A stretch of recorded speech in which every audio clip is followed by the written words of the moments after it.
All right, today I want to share some ideas that I have, and some of them are probably not new to you.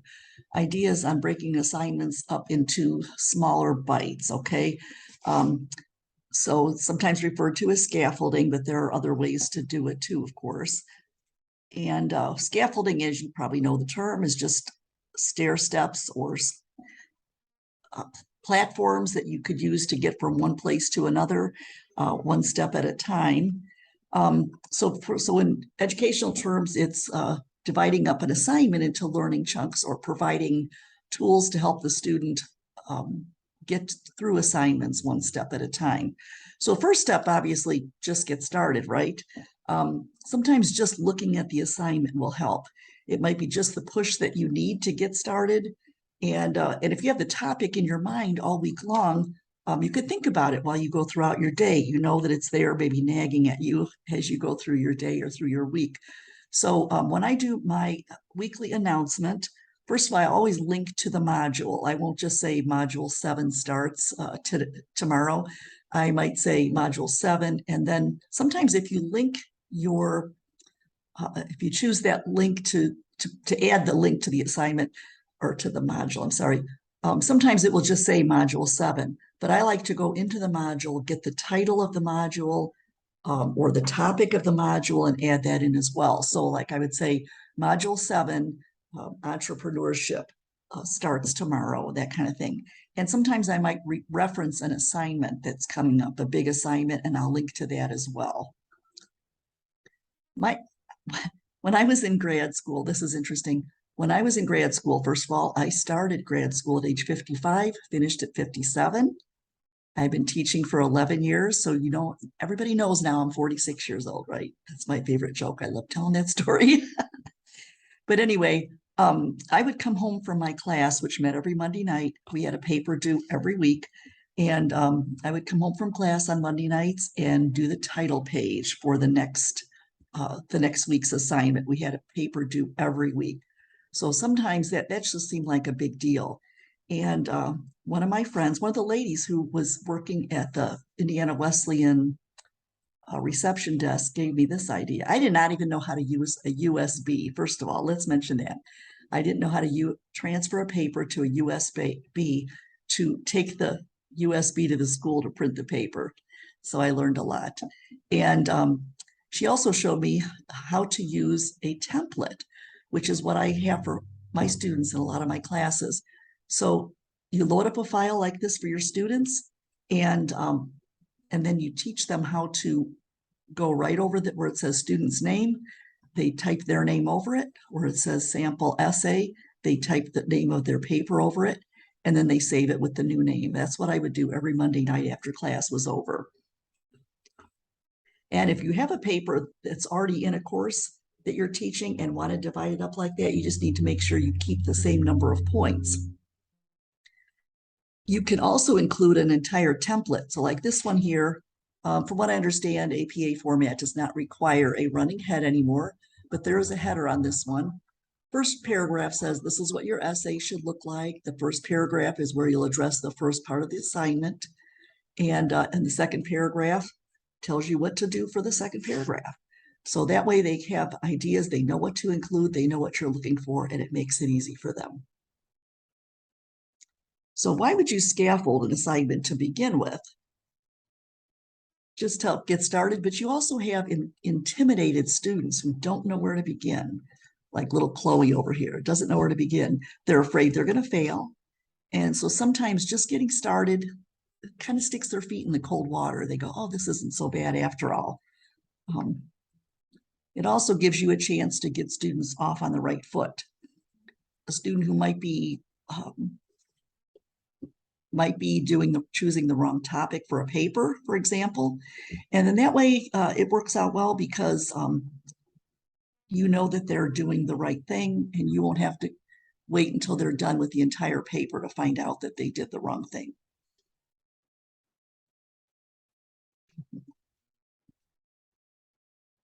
I've had students that have actually done papers, submitted papers in a completely that I was not able to open because they did it in a format that I wasn't able to open. a format that wasn't suggested or required. And this also gives them a chance to fix that kind of thing. You also avoid having students lose a lot of points all in one shot. The reason I mention this here is one time I remember I had a class with a 200 point, 20% assignment due the last week of class. And I had a student that had been getting A's all along, and then she just disappeared. And so after trying to reach out to her and I didn't hear anything from her, I called her and discovered that she was on her way to another state to pick up, to get custody of a child in an emergency situation. And she was very relieved to know that, I mean, I'm sure her mind was elsewhere, right? She wasn't thinking about her paper, or maybe she was, and didn't think she could do anything about it. And she was able to get an incomplete on that and finish her paper later. And then she knows that her instructor cares about her too. But I would hate to think that she had lost, 2 full letter grades based on not having an assignment done. So you could take the same up. Now, this is an assignment. Let's say there was a paper, final project, final paper worth 130 points. You could take that and divide it up into 2 parts. So for example, in module 3, you say you can write a paper on any topic in this course, or you might say you can write a summary on any chapter in the text, whatever it is. But let's say in module 3, you ask them to submit title, page, intro, and 1 reference. Now, I think I easily did it that way just because I could give 10 points for each of those parts. And of course, when you do something like that, you want to grade it quickly, because if the student has done the wrong thing, or their projected paper is off topic, you want them to have a chance to fix that, right, before they get started on anything further. So this one I've got the final product paper, PowerPoint, whatever, due in module 7. I'm not a fan of putting major projects in module 8, just because, this is just what I do. I have a 7-day grace period on all assignments. So they're turning assignments in module 7 anyway. Some of them are turning them in the following week, but that makes it easier for me. I'll be honest. That also helps me because it gives me a chance to grade that major paper over a 2-week span or more. But it also gives me a chance to tell a student, I don't know if you realize this, but you completely missed references, and if you've got time to add that again if you like. My goal in teaching is not to just go, you got it wrong, you missed something. My goal is to help them get it right. Okay. So if you have an exam due in module 8, you might have to keep it in module 8. I understand that. But sometimes those exams are usually automatically graded anyway, so you're not having that pressure. But the thought of grading 60 PowerPoint presentations or 60 final papers due the last weekend is just overwhelming, and I want to make sure I do a good job of it. So you can also add a 3rd step in there if you want, a submission to tutor.com. And that way the students have even a better chance of getting something right. If you're teaching on campus, you could have them go to the tutoring center and do it that way. Students then have to submit a transcript to show that they had been to tutor.com, and you get an easy 20 points for doing that.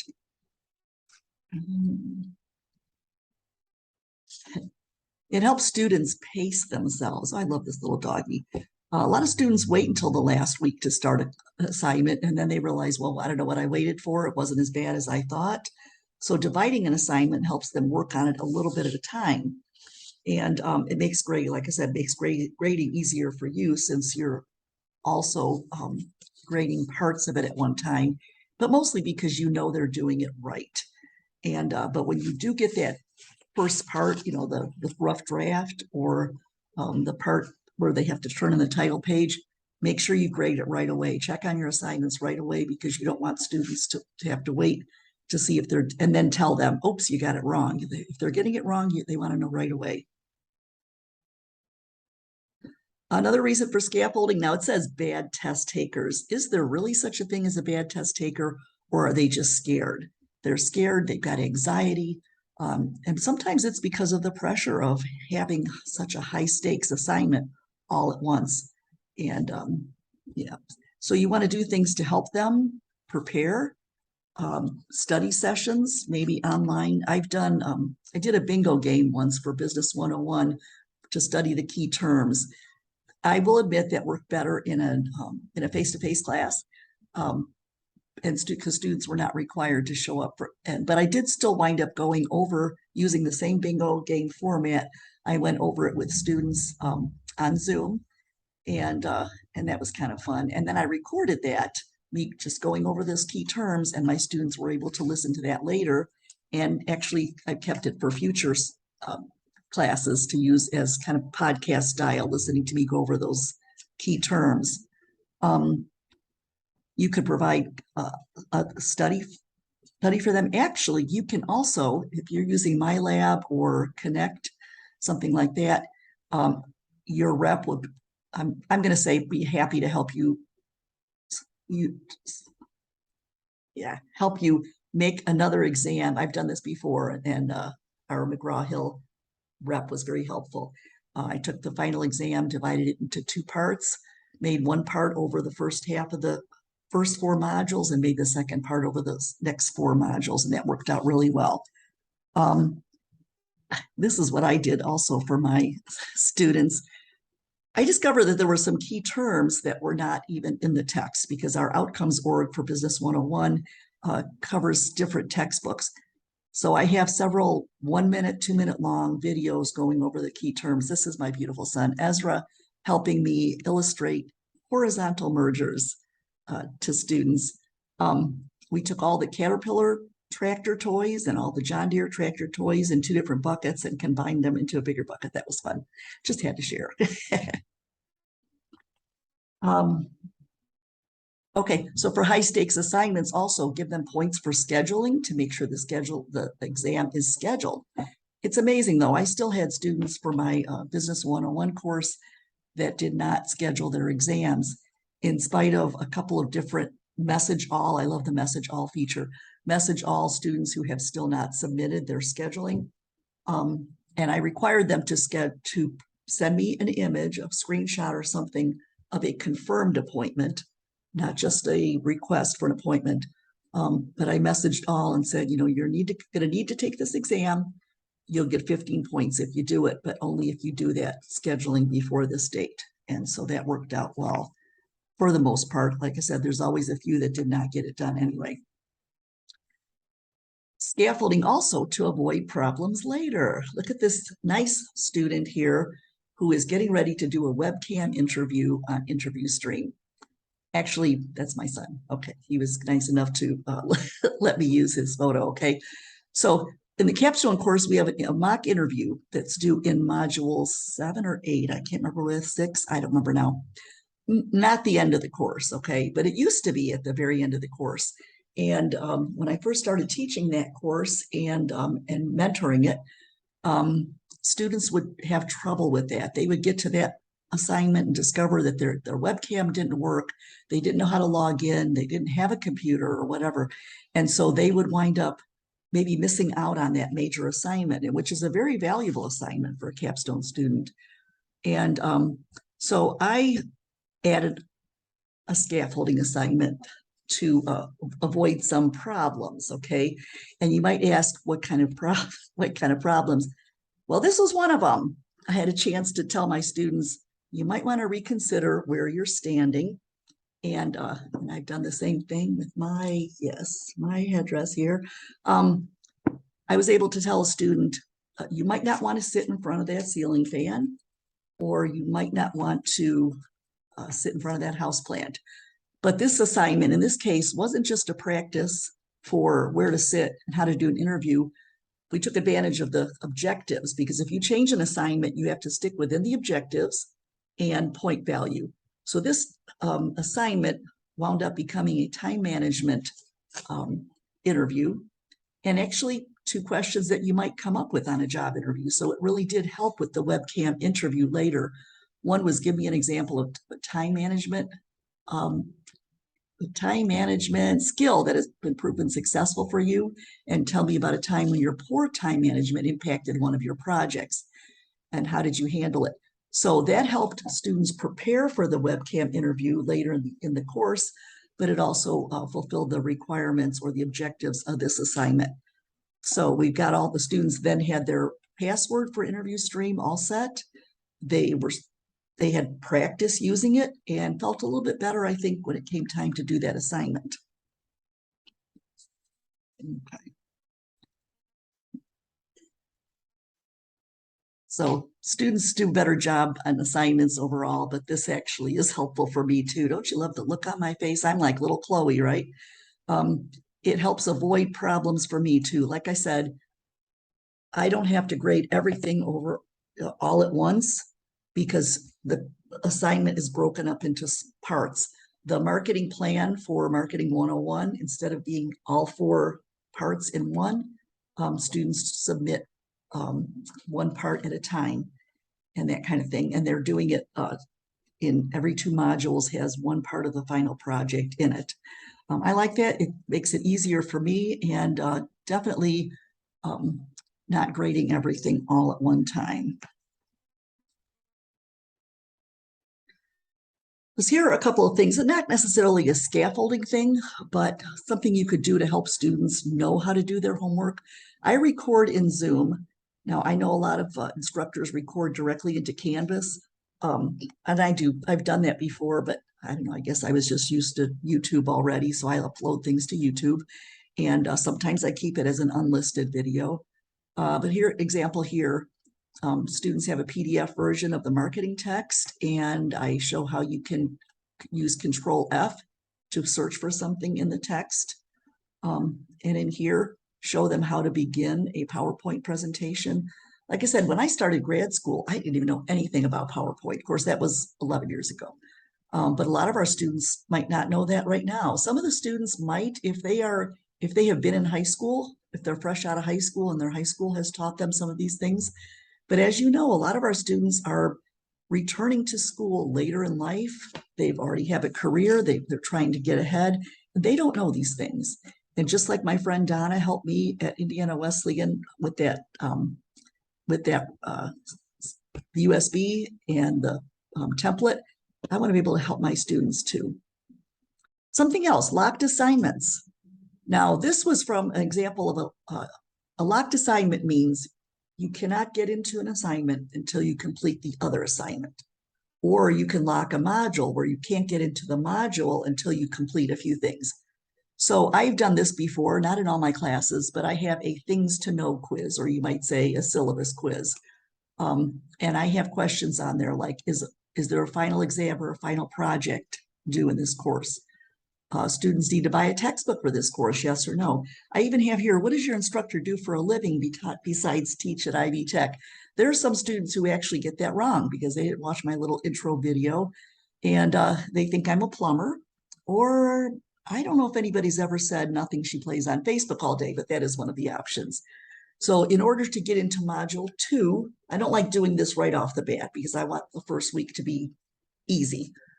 But I might have it for the end of week 2 or the end of module 2 or the end of module 3, so that they know those things before too much longer, and they get as many chances as they need. They have to get 8 points out of 10 in order to be able to unlock the next module. In the business capstone course, students are supposed to submit a resume in module 6, and I had a student one time tell me right up front or over the phone, he said, I never opened the textbook. And I said, you probably should not be telling me that, but there are things in your textbook that are valuable to you. So for example, the textbook was instructing them how to write a resume. And in this course, a resume and cover letter are required. And I got tired of grading cover letters and resumes and interviews as well. That sounded like it was a dating site.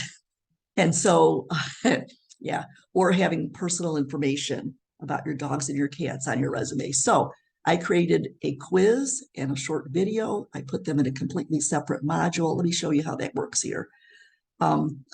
This is the modules page. You can see there's a separate module, has to be in order. So it says resume help. And students have to complete both of those items, the resume video checklist and the do's and don'ts quiz. Again, do's and don'ts quiz, they have to get at least 8 points out of 10. And for the resume video, they just have to show that they've completed it. Here's a close-up of it, okay? Now, in the student view, it looks like this. The things that are locked are hidden so that students cannot see those things until they complete what they need to complete. And so they'll click on the resume, video, and checklist, and then they will see this. Now watch the cursor here. They will click on the resume, video, and checklist. It takes them to the video that they should watch, and they have to just complete mark as done. There's also a checklist in there to help them. Now, yes, they could completely avoid that and never really watch it, but they say they did. And then they click on the checklist for the little quiz.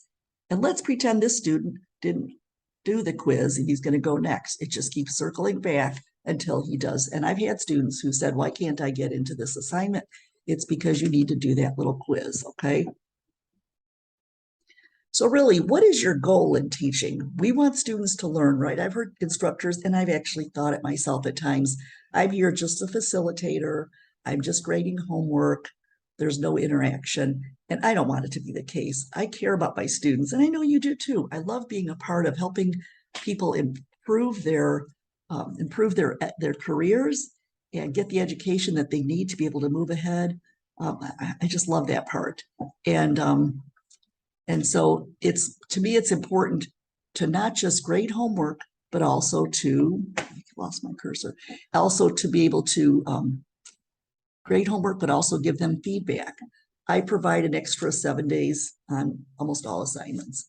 And during that 7-day grace period, and then the assignment is closed. There's no really grace beyond that.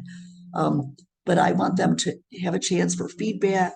I could tell them that they didn't quite catch this concept. And so I'm actually teaching them. And that's what I really want. I want to be able to impact lives. Okay, if you have any questions, let me know.